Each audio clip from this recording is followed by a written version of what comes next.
Assalamualaikum warahmatullahi wabarakatuh. Selamat siang, apa kabar semuanya? Semoga dalam kondisi yang sehat walafiat ya. Itu harapan kita semuanya. Sejalan dengan masifnya pemberian vaksinasi di berbagai kawasan, mulai dari tingkat sekolah sampai dengan tempat-tempat umum ya, seperti yang saat ini terjadi di Gor Delta, itu juga lagi diberikan vaksinasi massal. Mudah-mudahan herd immunity, kekebalan kelompok yang 70% ini bisa cepat tercapai.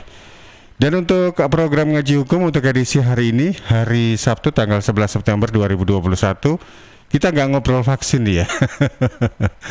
Tapi kita ngobrol sesuatu yang ya up to date lah. Kalau bisa dikatakan versi ngaji hukum itu yang ada di LPB HNU yang kerjasama dengan Susi dan juga beberapa LPPL yang lain seperti Suara Sampang, RGL, Ersal Nganjuk, Praja Angkasa Trenggalek. Ini pasti sesuatu yang up to date begitu ya. Dan kita ngobrol tentang, tema kita adalah lapasku panas, jumlah napi tak terbatas. Rasanya tepat kalau ngobrol bersama Yang Mulia Sudiro Husodo SHI SHM HMKN. Beliau adalah sekretaris LPB HNU yang juga kita kenal sebagai seorang lawyer. Assalamualaikum Pak Lawyer, apa kabar? Waalaikumsalam warahmatullahi wabarakatuh. Luar biasa. Alhamdulillah sehat. Anda pakai baju putih, saya pakai abu-abu. Ini berarti nggak janjian.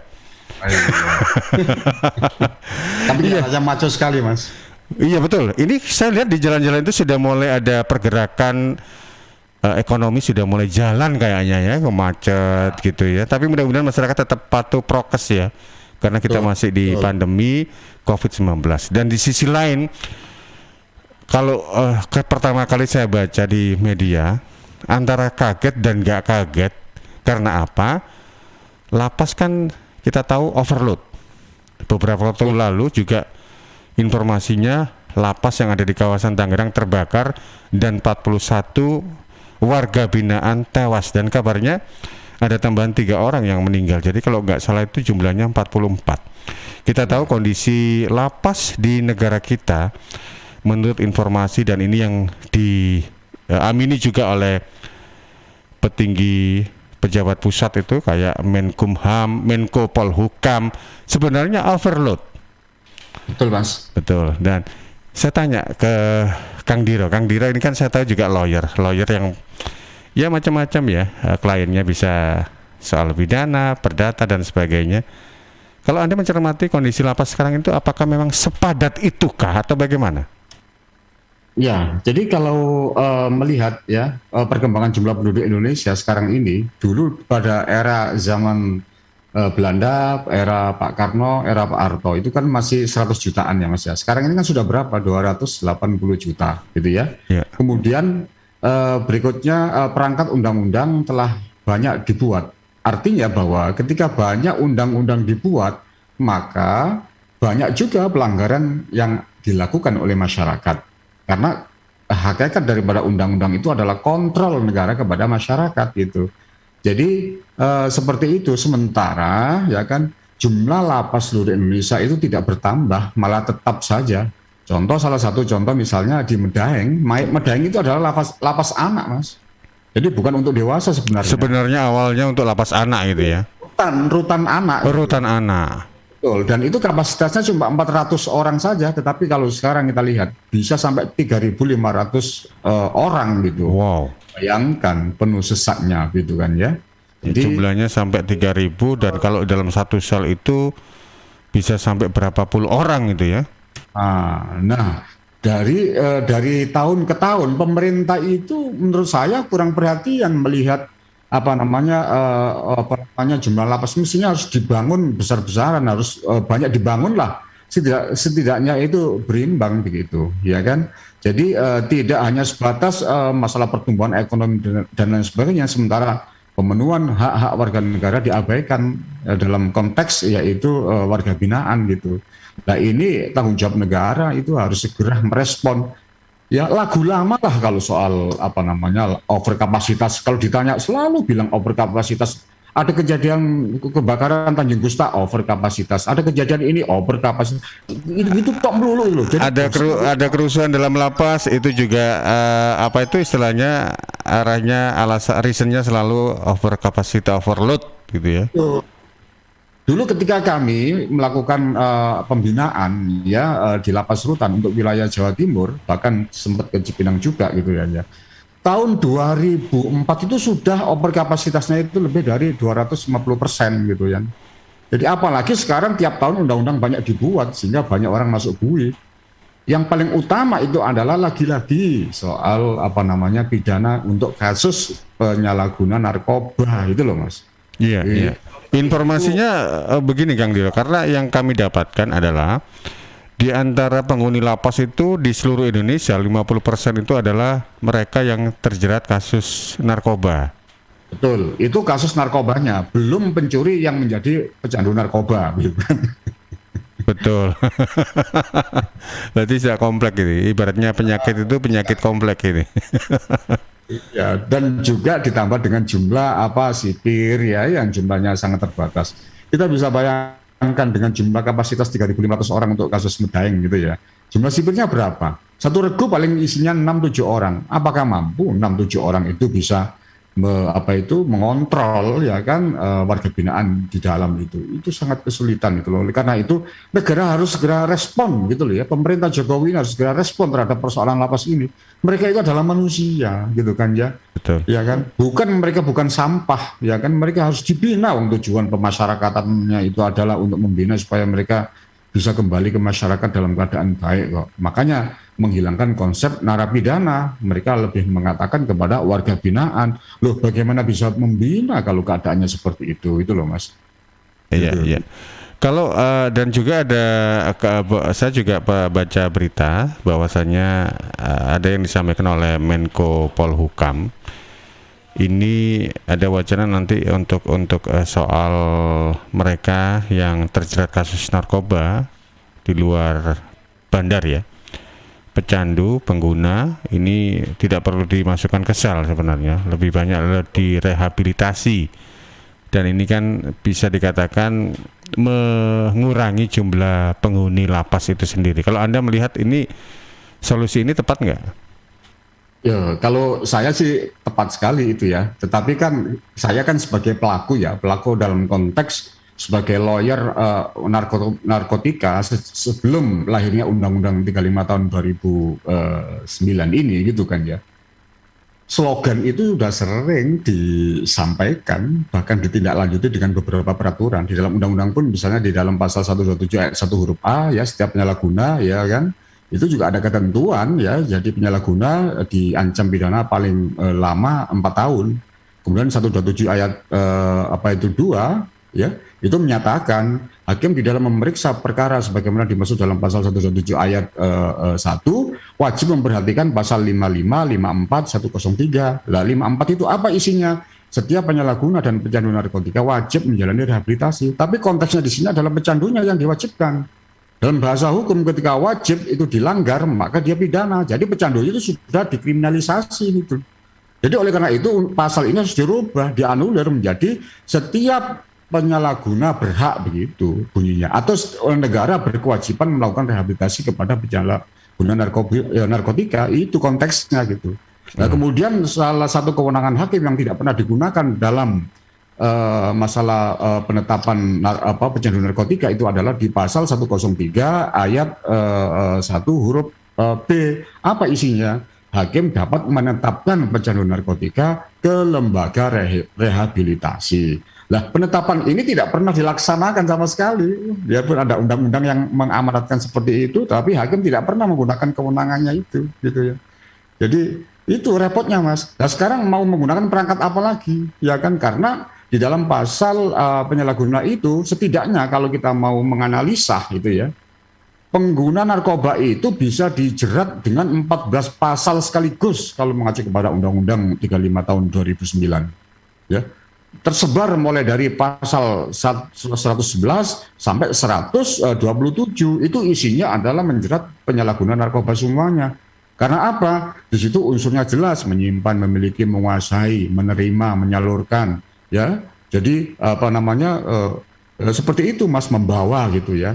Jadi tidak ada batasan definisi yang jelas terkait dengan bandar dan penyalahguna. Ini masalahnya, sehingga penyalahguna itu bisa dikenakan 14 pasal. Contoh misalnya pasal yang paling ringan adalah pasal 134.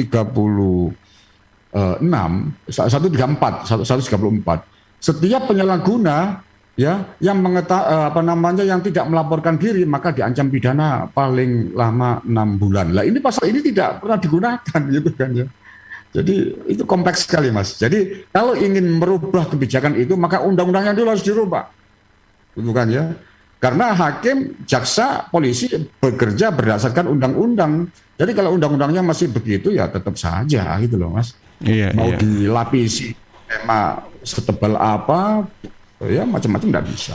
Tapi Anda sebagai lawyer kira-kira a priori nggak kalau kemudian karena pasca kasus kebakaran di lapas Tangerang ini, pejabat publik, pejabat pemerintah mengatakan akan melakukan hal-hal atau melakukan grand design terhadap lapas supaya hal seperti ini tidak terjadi lagi, atau itu hanya sebatas wacana atau nanti ada tindak lanjutnya atau seperti apa? Kalau menurut Anda?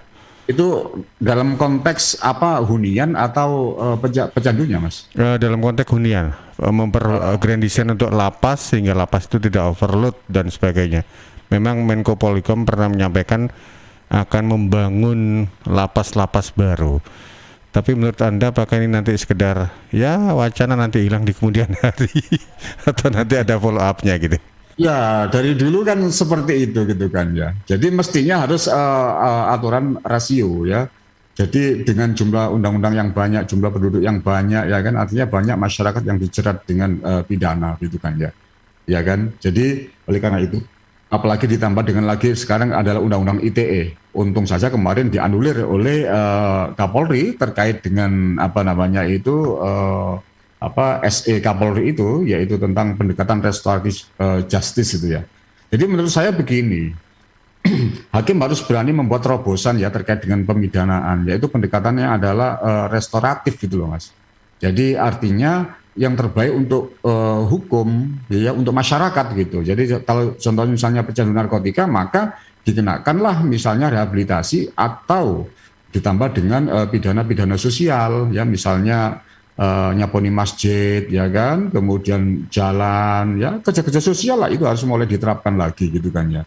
Sementara di dalam undang-undang kita KUHP itu kan tidak mengenal adanya apa namanya kerja sosial, itu satu. Yang kedua mengenai lapas, memang mau tidak mau harus ditambah lagi jumlahnya gitu ya. Tidak apa namanya ya itu solusinya harus ditambah Mas untuk mencukupi kebutuhan itu ya kan. Jadi menurut saya sih itu pertanyaannya adalah budgetingnya bagaimana ya. Kembali lagi soal anggaran gitu loh Mas ya. Negara kita ini apalagi kena pandemi ya kan, kena musibah begini kan, dananya katanya untuk COVID semuanya itu kan ya. Hutangnya bengkak. Nah, apakah memungkinkan nanti akan merealisasikan seperti apa yang disampaikan oleh pejabat publik, pejabat pusat, yakni membangun lapas dan juga istilahnya itu melakukan grand design gitu ya untuk lapas supaya tidak overload. Jadi dan harus nanti, ada blueprint. betul. Grand design itu dilakukan oleh negara gitu kan ya. Jadi kalau hanya pemerintahan ya kadang janji-janji manis itu loh Mas, itu yang kita khawatirkan gitu loh. Kita masyarakat ini sudah cerdas semuanya gitu kan ya. Ya apalagi pelaku seperti saya ini yang dulu pernah sudah hampir 20 tahun di civil society, itu sudah lama sering mendengar itu dari Dirjen Pas dari pemerintah itu, tapi ya realisasinya tetap saja. Ya kita lihat saja, Surabaya saja kota besar itu tidak punya lapas dan rutan loh Mas. Betul. Kan ada itu masuk di Sidoarjo. Dulu LP Kalisoso kalau nggak salah itu. Kalisoso sekarang sudah berpindah, beralih fungsi jadi kalau nggak salah tempat kos-kosan atau apa gitu. Itu yang saya baca loh ya di berita. Ya, Mas. Nah, itu yang luar biasa. Dan kalau kita lapas itu sendiri itu kan, kalau yang sepanjang yang saya tahu, mungkin kalau Kang Diro bisa mengkoreksi atau apa, itu kan terbagi dalam beberapa kelas ya. Ada lapas kelas 1, kelas 2A, kelas 2B, dan kelas 3. Kalau nggak salah seperti itu ya. Dan itu kan otomatis penggolongan lapas itu kan otomatis ada kapasitasnya berapa, terus diperuntukkan untuk siapa gitu kan ya. Misalnya di Sidoarjo yang dekat Masjid Agung itu kan lapas kelas 1 itu kalau nggak salah. Dan itu juga jumlahnya overload lah, karena jumlahnya juga warga binaannya juga sangat lebih besar daripada yang disarankan seperti itu. Tapi nanti kita akan bahas soal itu. Tapi saya sampaikan dulu kepada Anda sahabat pendengar dan pemirsa, kalau Anda ingin bertanya silakan di 0811 309 1009 untuk program ngaji hukum ini dengan tema Lapas Kupanas Jumlah Napi yang Tak Terbatas bersama Kang Diro atau Sudiro Wisodo SAI SHMH MKN. Beliau adalah Sekretaris LPBHNU yang juga beliau ini sehari-harinya sebagai lawyer juga. Jadi kalau bicara soal lapas, kondisi lapas dan juga klien baik itu yang kasus pidana, kemudian narkotika dan sebagainya, insya Allah pasti beliaunya itu sangat-sangat paham dan khatam kalau istilahnya orang itu. Baik, saya mau izin jeda dulu ini Kang Diro, kita ikuti dulu beberapa komersial break berikut ini.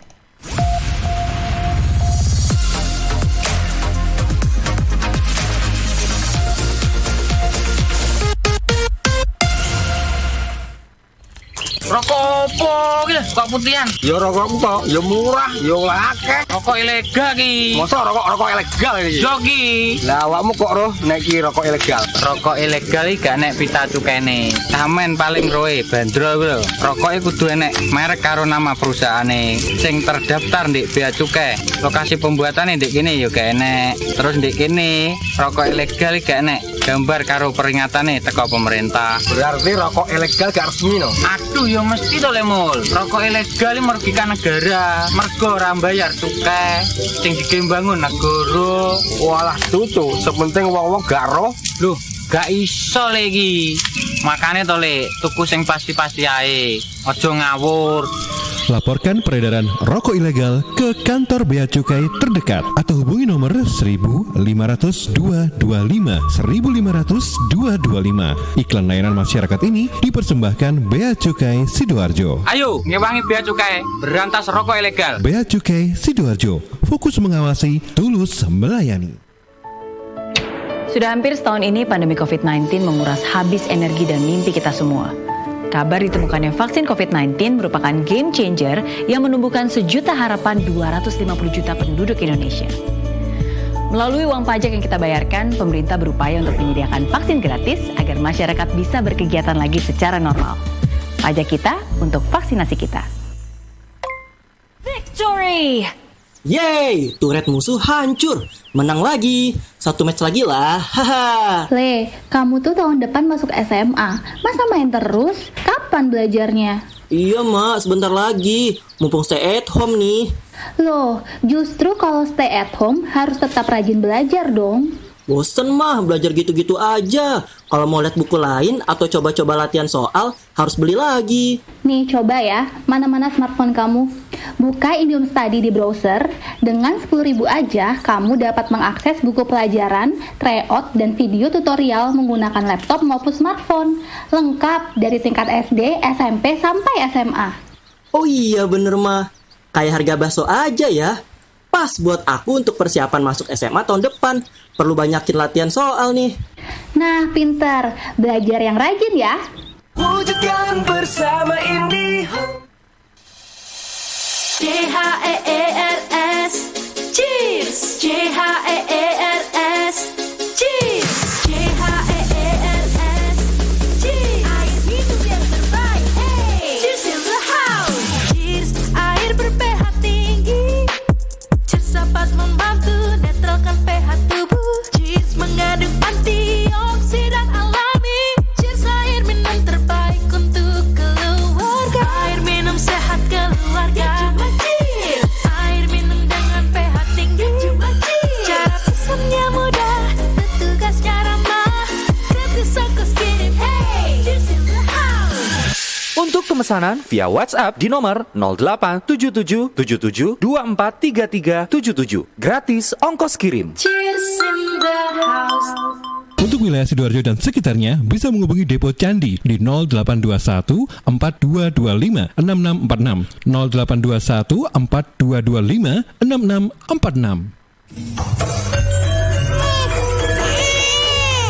Arek-arek iku rame lapo sih? Mulakno, nek dikandani wong tuwek dirungokno, nek durung siap duwe anak, gak usah rabi. Anake loro, pilek, watuk, ono seseke. Loh, bahaya iku. Ngomong dorong, budalo nang bidan. Hati-hati dan waspada ya. Demam, batuk, dan susah nafas bisa jadi itu tanda-tanda pneumonia atau infeksi paru-paru. Penyebabnya bisa virus, bakteri, atau jamur. Mudah menular lewat droplet saat batuk atau bersin. Tapi, ini bisa dicegah dengan pemberian imunisasi PCV pada bayi dan anak. Imunisasi PCV selain mencegah pneumonia, juga bisa mencegah radang selaput otak atau meningitis dan radang telinga tengah atau otitis media. Imunisasi PCV diberikan pertama pada bayi usia 2 bulan, dilanjutkan pada usia 3 bulan, dan dosis ketiga saat anak usia 12 bulan. Imunisasi PCV bisa didapat di posyandu, bidan, puskesmas, rumah sakit, klinik kesehatan, praktek dokter mandiri, dan layanan kesehatan lain yang menyediakan imunisasi.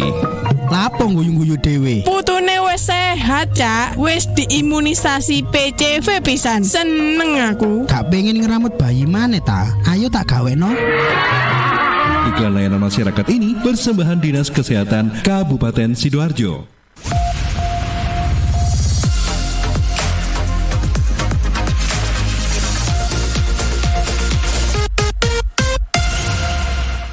Baik, terima kasih Anda masih bersama kami dalam program Ngaji Hukum kerjasama LPPL Radio Suara Sidoarjo dengan LPBH-NU, Lembaga Penyuluhan dan Bantuan Hukum NU Kabupaten Sidoarjo, di mana untuk program ini juga disiarkan di Suara Sampang, Radio Grup Rukun RGR Tulungagung, Hersal FM Nganjuk, dan Praja Angkasa Trenggalek.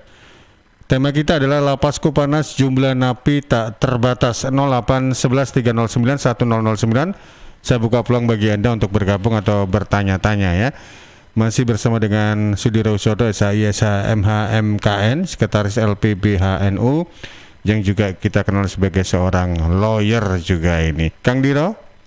Ya Mas. Baik, ini ada beberapa pertanyaan yang sudah masuk lewat redaksi. Coba saya cek dulu ya ke redaksi. Kanza? Ya baik, ini agak dekat mic, dari... agak dekat mic soalnya suaranya kecil. Oh Pak? Agak dekat ke mic. Oke. Ini saya bacakan dari Twitter yang masuk dari Andi274. Menurut Bapak, tanggapan mengenai penangguhan penahanan yang belum jelas yang sering terjadi pada napi pejabat, bagaimana ya Pak? Kemudian dari Instagram @vino_andestra, menurut pendapat Bapak, adakah jenis pemidanaan lain yang efektif selain penjara dan denda? Oke. Dua pertanyaan ya yang sudah masuk ya. Ada lagi? Sekalian? Ada Pak. Iya, oke. Bisa disampaikan kan Zah? Oke. Tadi barusan masuk dari @aris. Pak, menurut pandangan Bapak, apakah lapas yang ada di Sidoarjo sudah memenuhi kriteria lapas ideal yang baik dan sesuai untuk narapidana? Kemudian dari WhatsApp dari Farhan Suko. Sebagai masyarakat awam, pemisahan ruangan pada lapas biasanya berdasarkan apa ya Pak? Makasih. Oke, terima kasih untuk pertanyaan yang sudah masuk dari Andi, Vino, Aris, dan juga Farhan. Tadi sudah sempat menangkap empat pertanyaan tersebut ya, Kang Dira ya? Oh, yang pertama ini Mas. Atau kalau belum jelas nanti saya bacakan lagi. Yang mana ya, yang pertama yang di Twitter itu? Yang di Twitter ini menurut Bapak, tanggapan mengenai penangguhan penahanan yang belum jelas yang sering terjadi pada napi pejabat bagaimana ya Pak? Oh. Penangguhan penahanan mungkin ya. Maksudnya itu apa? Monggo Kang Dira. Baik, terkait dengan masalah napi apa itu sebenarnya masih tahanan ya. Jadi karena konteksnya di sini kan masih napi tahanan pejabat gitu ya. Jadi sebenarnya soal penangguhan penahanan itu melihat dari jenis pidananya, itu satu. Yang kedua adalah terkait dengan jenis perbuatannya. Jadi kalau misalnya kejahatan-kejahatan yang luar biasa ya, misalnya extraordinary crime, misalnya kayak korupsi ya kan, kemudian narkotika, terorisme, itu cenderung kalau kita melakukan permohonan penangguhan penahanan itu tidak dikabulkan gitu loh Mas. Jadi itu yang pertama. Yang kedua adalah terkait dengan masalah pidana yang ancaman di bawah 5 tahun, itu cenderung misalnya dikabulkan. Itu kan contoh misalnya penipuan, penggelapan, ya kan, dan sebagainya. Tetapi dengan catatan syarat satu ada penjaminan, gitu kan, ya itu adalah penting. Yang kedua adalah tidak menghilangkan barang bukti, gitu kan ya. Dan yang ketiga suatu saat kalau dipanggil untuk sidang dia datang, gitu ya. Maka syarat-syarat itulah harus dapat dipenuhi. Tentunya di sini harus ada penjaminnya, begitu, ya kan, termasuk menaruh uang jaminan, gitu loh Mas. Jadi itu terkait dengan penangguhan penahanan. Jadi apakah bisa pejabat ditangguhkan, ya? Karena kalau dia itu memang karena jabatannya, ya contoh misalnya kepala desa, kalau tidak karena tanda tangannya, ya kan, maka itu bisa ditangguhkan asalkan pidananya tidak pidana-pidana yang berat tadi, contohnya korupsi, gitu kan ya. Jadi makanya beberapa kebijakan kalau kasus korupsi maka dia langsung dianggap mengundurkan diri, langsung diganti pejabat sementara atau PJ, kan, gitu kan ya. Tapi ya jadi itu Mas. Jadi tidak ada spesial, ya. Jadi artinya pengistimewaan terhadap pejabat tertentu tidak, ya. Kalau memang betul karena jabatannya, ya, dan itu pidananya itu bukan merupakan pidana ekstra, maka extraordinary crime, ya, maka itu dapat dikabulkan. Tapi kembali lagi bahwa itu tergantung kepada institusi yang melakukan penahanan, misalnya penyidik Polri atau kejaksaan, atau nanti pada saat dilimpah itu adalah di pengadilan, gitu. Tapi biasanya cenderung kalau hakim itu jarang menggunakan kewenangannya untuk memberikan penangguhan penahanan, gitu Mas. Jadi itu. Kemudian yang kedua soal pemidanaan lain yang efektif, sebenarnya itu undang-undang kita memang masih belum mengenal istilah pidana alternatif, ya. Contoh misalnya adalah kerja sosial, ya, dan sebagainya. Makanya di dalam rancangan undang-undang KUHP ini sudah ada inisiasi, ya kan, untuk dimasukkan pidana alternatif, ya. Jadi misalnya kerja sosial, begitu, diantaranya misalnya tadi sudah ada masukan terkait dengan masalah narkotika, maka digunakanlah pendekatan rehabilitasi, itu kan ya. Atau kemudian untuk pidana anak itu sudah mulai diterapkan, ya, mulai kerja-kerja sosial, gitu ya Mas, ya. Jadi dalam Undang-Undang Perlindungan Anak itu juga sudah mengadopsi tentang pidana sosial, gitu ya. Jadi kerja sosial di sebuah lembaga tertentu, misalnya LSM atau yang dibentuk oleh dinas-dinas sosial, gitu ya. Jadi itu. Kemudian yang ketiga adalah mengenai lapas Sidoarjo. Kalau kita bicara lapas tentu sangat tidak ideal, apalagi Sidoarjo ini adalah kota penyangga juga sebenarnya dalam hal tempat penahanan atau rutan, gitu. Jadi misalnya tahanan-tahanan KPK itu juga kadang disidangkan ditaruh di lapas Sidoarjo, karena di Sidoarjo ini coba kita lihat. Tahanan militer ada di sini, ya, pengadilan TUN ada di sini, pengadilan militer, pengadilan korupsi ada di Sidoarjo. Jadi Sidoarjo ini juga punya beban berat sebenarnya untuk menanggung lapas rutan ini. Untung ini masih sentralistik, ya, masih dikelola oleh Kementerian Hukum dan HAM, gitu kan ya. Tetapi bagaimanapun tetap kan menjadi persoalan warga Sidoarjo atau pemerintah Sidoarjo, begitu ya. Jadi kalau bicara soal lapas rutan apakah sudah efektif? Belum. Mestinya harus dibedakan antara lapas dan rutan. Kalau kita lihat Sidoarjo ini apa? Lapas dan rutan kan jadi satu, ya kan? Jadi itu. Sedangkan kalau lapas itu adalah di sana adalah warga binaan, orang yang sudah dipidana, sudah diputus oleh pengadilan, kemudian dilakukan pembinaan. Tapi kalau rutan kan masih belum, dia harus menjalani sebuah proses persidangan, gitu kan ya. Jadi ini harus dipisahkan, gitu. Di samping ada usulan-usulan terkait rutan itu bisa dikatakan titipan sementara, gitu ya. Kenapa Mas? Rutan itu titipan sementara untuk mereka yang sudah sebelum mendapat vonis. Betul. Kan di Sidoarjo itu lapas kelas 1 Sidoarjo, ya? Iya. Lapas kelas 1 Sidoarjo. Itu ya. Jadi itu loh Mas. Jadi itu harus dibedakan lapas dan rutan itu, tapi di kita kan tidak, itu kan ya. Jadi tetap jadi satu, itu kan ya. Kalau di Sidoarjo bagaimana, ya tetap sama overkapasitas kurang lebih, kalau sekarang kurang lebih 1.800-an, pokoknya di atas 1.000 terus, ya. Pengalaman saya kalau ke sana itu jumlah narapidanya 1.800, kadang sampai 2.000, gitu ya. Itu Sidoarjo itu, ya. Iya. Kapasitasnya ya kembali lagi sama, kurang lebih 500 warga binaan atau tahanan gitu yang ada di sana gitu. Ternyata gini Kang Diro, mohon maaf ini ternyata saya koreksi, ternyata Sidoarjo itu masuk lapas kelas 2A. Ya, lapas kelas 2A ya Mas ya. Iya betul. Kalau kelas 1 itu berarti di Porong ya. Ya, lapas kelas 1 itu kan ya. Karena Porong ini juga sebagai lapas penyangga untuk wilayah Indonesia Timur gitu. Jadi kasus yang menjadi atensi contoh misalnya narapidana terorisme yang ada di Makassar, maka ditaruhlah di Sidoarjo, pidana misalnya 15 tahun ke atas ya kan, 20 tahun seumur hidup mati, yang dari Papua, yang dari Maluku, dari Bali, dari Lombok itu ditaruh di Porong semuanya gitu ya.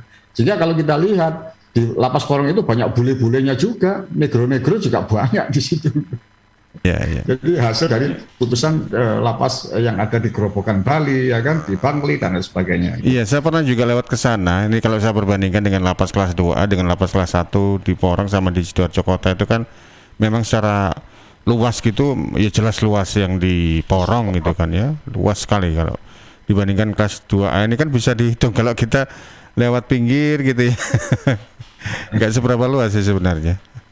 Nah, jadi itu Mas, jadi terkait kelayakannya ya tentu belum layak gitu kan ya. Kemudian pemisahan ya, jadi kalau pemisahan yang ada di dalam lapas rutan itu berdasar mereka kan ada blok-blok Mas ya. Jadi contoh misalnya di dalam blok Medaeng itu ada namanya blok A ya untuk anak, blok C itu untuk kriminal ya kan, kemudian blok F untuk kasus narkotika, blok H untuk kasus misalnya tipikor ya, blok D lah macam-macam gitu ya. Jadi berdasarkan jenis pidana yang dilakukan gitu. Jadi pengoblokan seperti itu gitu Mas. Ya baik. Dan kalau Medaeng itu berarti masuk rutan kelas 1 kalau tidak salah begitu ya.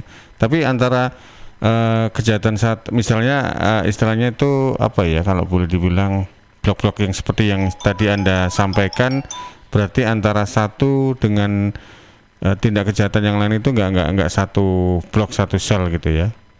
Teorinya begitu, tapi faktanya ya kadang dicampur jadi satu karena memang. Contoh misalnya blok C yang khusus kasus kriminal, pencurian, penjambretan, ya kan, pembunuhan. Ternyata di sana juga campur pecandu narkoba, macam-macam. Iya, makanya tadi Anda menyampaikan pencuri juga pengguna ternyata. Ya itu tadi kan. Proses pencampuran itu tadi ya mungkin.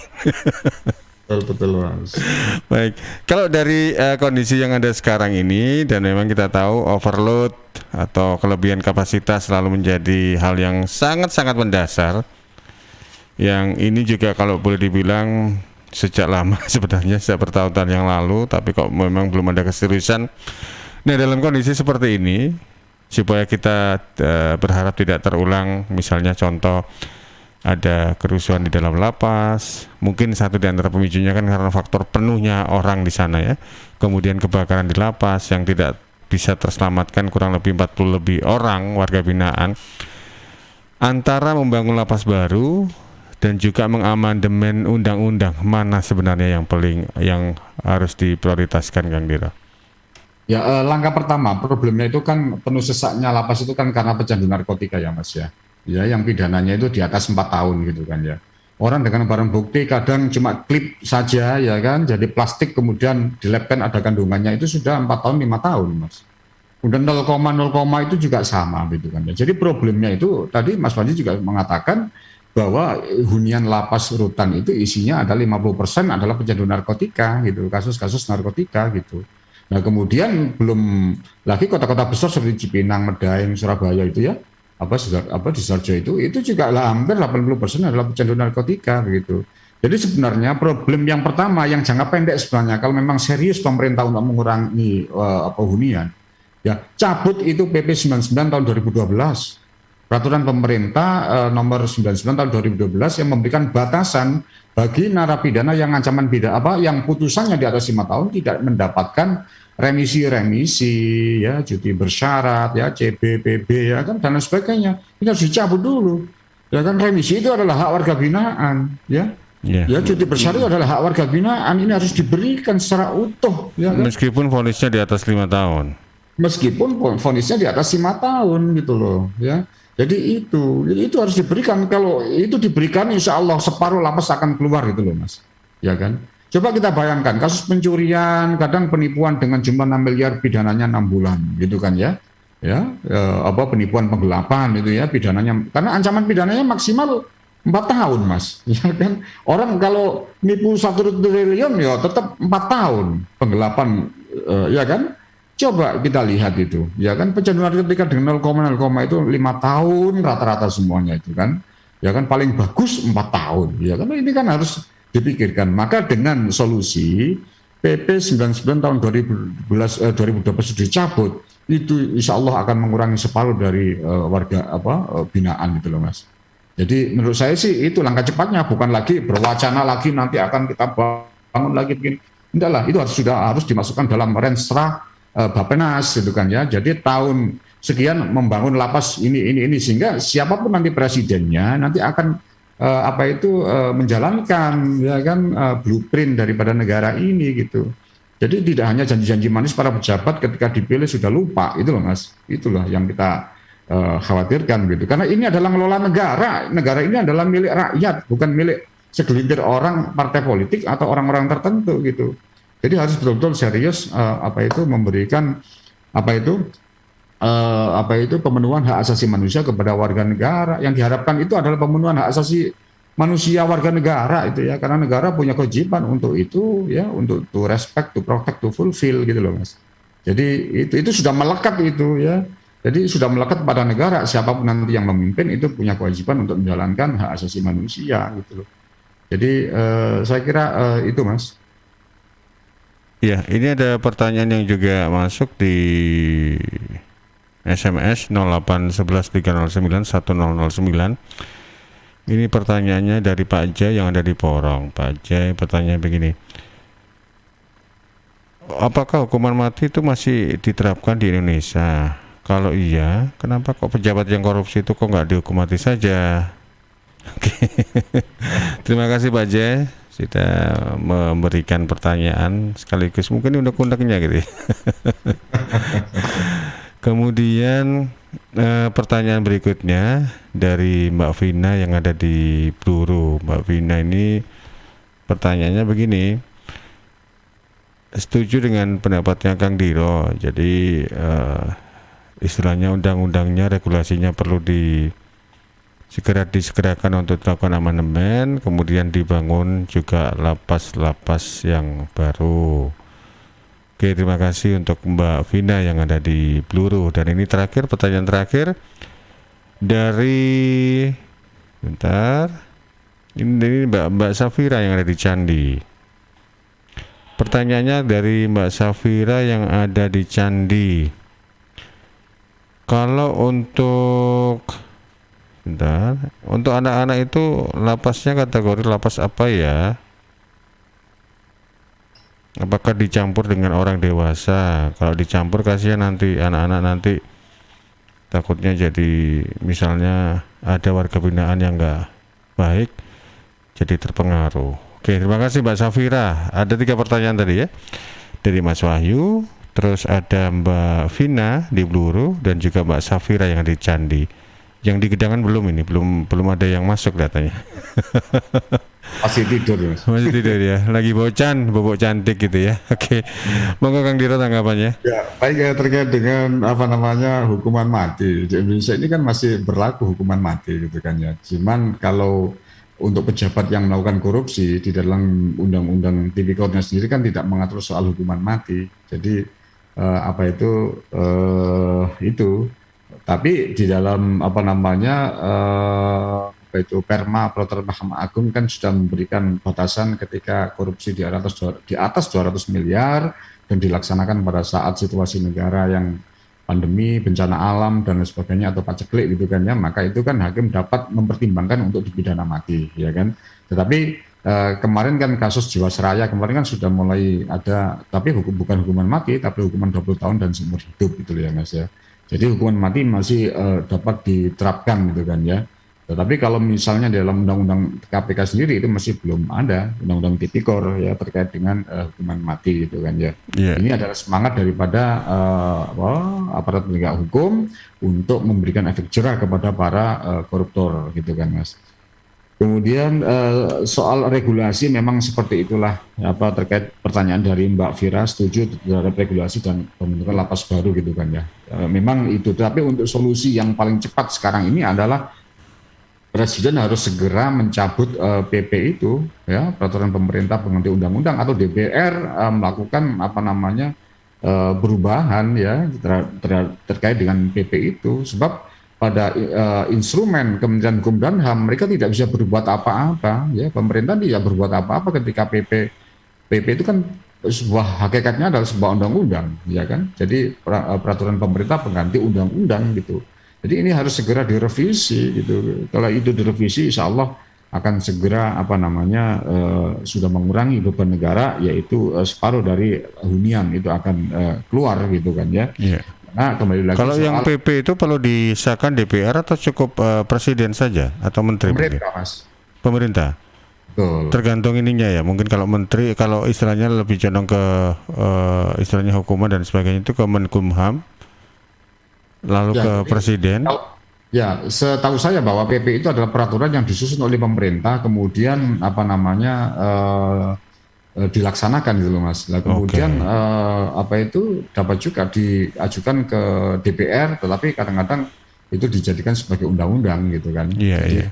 Mas. Jadi itu harus segera ini. Tapi yang kasihan itu, yang menjadi masalah itu karena di dalam PP 99 tahun 2012 itu merangkai satu perbuatan dengan misalnya narkotika, dengan terorisme, dengan illegal logging, illegal fishing, ya, trafficking, kemudian dengan korupsi.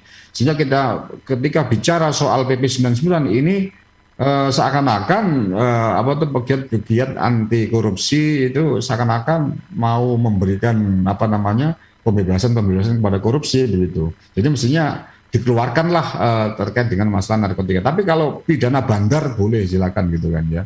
Jadi orang yang terbukti di 114 gitu kan ya. Tetapi kalau terbukti di 112 maka harus dikeluarkan dari PP itu misalnya begitu.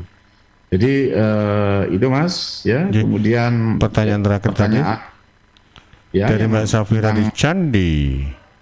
Lapas anak ya Mas ya. Betul.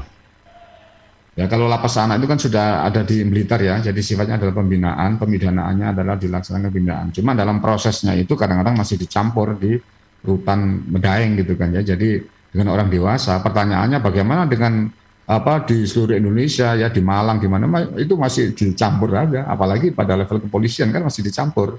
Contoh misalnya tahanan-tahanan anak ketika kasus-kasus narkotika itu kan masih dicampur dengan orang dewasa. Mestinya dari sejak semula itu harus dipisahkan ya. Dalam hal ini kalau di Surabaya itu kan ada RSNKN ya, kemudian ada rumah singgah yang dibuat oleh Bu Risma dulu ya. Di Sidoarjo ini kelihatannya masih dicampur juga itu kan ya. Jadi inilah, maka ya repot. Kadang pemerintah Sidoarjo urusan hukum itu kan urusan pemerintah pusat gitu ya. Pemerintah pusat kadang membebankan kepada pemerintah daerah gitu kan. Pemerintah daerah itu kadang kurang responsif terhadap masalah ini, tergantung pegiat-pegiat atau LSM atau komitmen dari pemerintah itu untuk membuat rumah singgah yang dijadikan sebagai penginapan sementara untuk anak yang ABH ya, berhadapan dengan hukum gitu. Jadi memang kita lihat faktanya masih banyak tahanan-tahanan anak ya kan masih dicampur dengan orang dewasa. Jadi itu Mas. Betul, iya. Kekhawatiran dari Mbak Safira ini kan juga ya namanya anak-anak kan gampang istilahnya relatif mudah untuk terpengaruh dan dipengaruhi gitu. Kalau hal baik sih nggak apa-apa gitu ya. Diajak ngaji oleh siapa itu, Kang Diro gitu mungkin. Misalnya ada kunjungan, diberikan tausiah gitu nggak ada masalah, bagus kan. Tapi takutnya kan mungkin tahanan-tahanan yang lain yang nanti mereka punya motif-motif atau keinginan-keinginan yang jahat itu, kasihan juga ini. Oke, terima kasih Mbak Safira. Baik, Kang Diro, tidak terasa kita hampir di penghujung acara. Dari apa yang kita diskusikan, yaitu lapas Kupanas, jumlah napi tak terbatas. Ada pesan atau closing remark untuk kita semua mensikapi hal ini. Dan kita berharap ya mudah-mudahan ke depan pemerintah juga memberikan solusi, tidak hanya solusi tapi sudah melakukan hal-hal yang sekiranya itu langsung konkret di lapangan, dan juga tidak ada lagi kejadian-kejadian misalnya penghuni atau warga binaan yang merenggang nyawa karena kondisi-kondisi kayak seperti yang di Tangerang kemarin itu. Moga Kang Dira. Ya, baik. Terima kasih Mas Panji. Alhamdulillah kita sudah di penghujung. Tidak terasa ya Mas ya. Jadi yang pertama begini, negara ada kewajiban yang melekat yang harus tetap dilaksanakan. Ya. Jadi kewajiban yang tertinggi itu adalah bukan soal pertumbuhan ekonomi, tapi soal bagaimana menghargai martabat bangsa, gitu kan ya. Jadi siapapun mereka, termasuk warga binaan itu adalah memiliki sebuah harkat dan martabat. Oleh karena itu mereka harus tetap dihormati. Ya contohlah Rasulullah SAW ya, ketika Rasulullah menang dalam sebuah peristiwa perang Badar, maka Rasulullah menahan kafir-kafir Quraisy yang cenderung memusuhi Rasulullah ya, kemudian menyiksa sahabat dan lain sebagainya gitu. Apa perlakuan Rasulullah kepada para tahanan? Yaitu mereka tetap dikasih makan dengan makanan yang terbaik yang dimakan oleh para sahabat, sehingga itu difirmankan oleh Allah di dalam surat Al-Qur'an, wa yud'imuna at-ta'ama ala hubbihi miskinan wa yatiman wa asiran, ya. Dan mereka memberikan makanan yang disukainya kepada orang miskin, anak yatim, dan orang yang ditawan gitu ya. Jadi ini adalah prinsip hak asasi manusia yang lahir sejak 1.500 tahun yang lalu pada zaman Rasulullah. Duham kan lahir ketika setelah Perang Dunia Kedua gitu ya. Tapi Rasulullah melalui ayat Al-Qur'an itu sudah memberikan hak asasi manusia kepada siapapun begitu ya.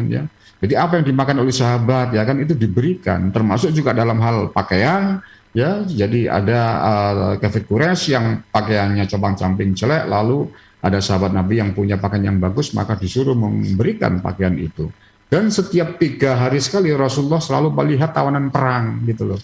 Jadi bagaimana para tahanan itu ya kan kehidupannya, makanya ditanya oleh Rasulullah ya kan ya. Nah ini gitu kan ya. Jadi itu adalah Rasulullah SAW. Dan semata-mata itu dilakukan karena apa? Karena ketaatannya kepada Allah Subhanahu wa taala gitu kan ya. Kemudian soal hunian juga sama ya. Rasulullah memberikan tempat yang terbaik. Para tahanan itu ditaruh di Masjid Nabawi ya. Masjid Rasulullah ya kan di sana yang bisa baca tulis disuruh mengajarkan ya kan. Kemudian yang tidak bisa disuruh belajar. Inilah cara bagaimana Rasulullah memperlakukan para tahanan itu ya. Nah ini mestinya menjadi acuan daripada pemimpin kita yang punya tanggung jawab, tidak hanya sebatas gaji yang besar ya, gemerlapnya jabatan, fasilitas dan sebagainya, tapi tanggung jawab ini akan diminta itu tanggung jawab oleh Allah Subhanahu wa taala. Kullukum ra'in wa kullukum mas'ulun an ra'iyatihi ya. Setiap kamu nanti akan bertanggung jawab, termasuk meninggalnya nabi di lapas Tangerang ini akan diminta pertanggungjawaban oleh Allah Subhanahu wa taala. Ya, oleh karena itu di dalam menjabat harus betul-betul amanah, harus betul-betul respon terhadap persoalan ini ya, untuk to protect, to respect, to fulfill. Semoga para pemimpin kita diberi kekuatan untuk menjalankan amanahnya sehingga negara ini berjalan dengan baik. Saya kira itu Mas. Luar biasa ini Kang Diro. Ya jadi pemimpin itu memang nggak mudah ya. Setiap kita memimpin tentu ada pertanggungjawabannya. Tidak hanya menjadi pemimpin atau pejabat publik, memimpin keluarga rumah tangga saja itu juga nanti kita akan diminta pertanggungjawaban ya. Jadi tapi tetap bagaimanapun juga kita sebagai manusia selalu berusaha, berikhtiar dan juga berdoalah mencari sesuatu hal yang terbaik di antara banyak pilihan. Baik Kang Diro, terima kasih untuk waktu dan kesempatannya. Salam juga untuk sahabat-sahabat di LPBHNU Kabupaten Sidoarjo. Kita berharap mudah-mudahan pemerintah juga serius dalam menangani hal ini. Dan kita berharap ini sebenarnya kasus lama, overload, overcapacity dan sebagainya, ini tidak muncul di kemudian hari. Harapan kita semua seperti itu, karena kita seperti yang jenengan tadi sampaikan bahwasanya terlepas dari apapun yang dia pernah lakukan, dia pernah jalani warga binaan atau tahanan ini, mereka juga harkat martabatnya adalah manusia yang juga perlu kita hormati juga. Baik, Kang Diro, terima kasih waktunya, sukses, sampai jumpa, assalamualaikum. Assalamualaikum warahmatullahi wabarakatuh. Baik, demikian tadi sahabat pendengar dan pemirsa, Anda sudah ikuti program Ngaji Hukum untuk edisi hari ini, hari Sabtu weekend tanggal 11 September 2021. Atas nama kerabat yang bertugas, saya Panji juga undur diri. Terima kasih untuk Anda yang sudah bergabung. Sukses untuk aktivitasnya. Sampai jumpa. Assalamualaikum warahmatullahi wabarakatuh. Permisi.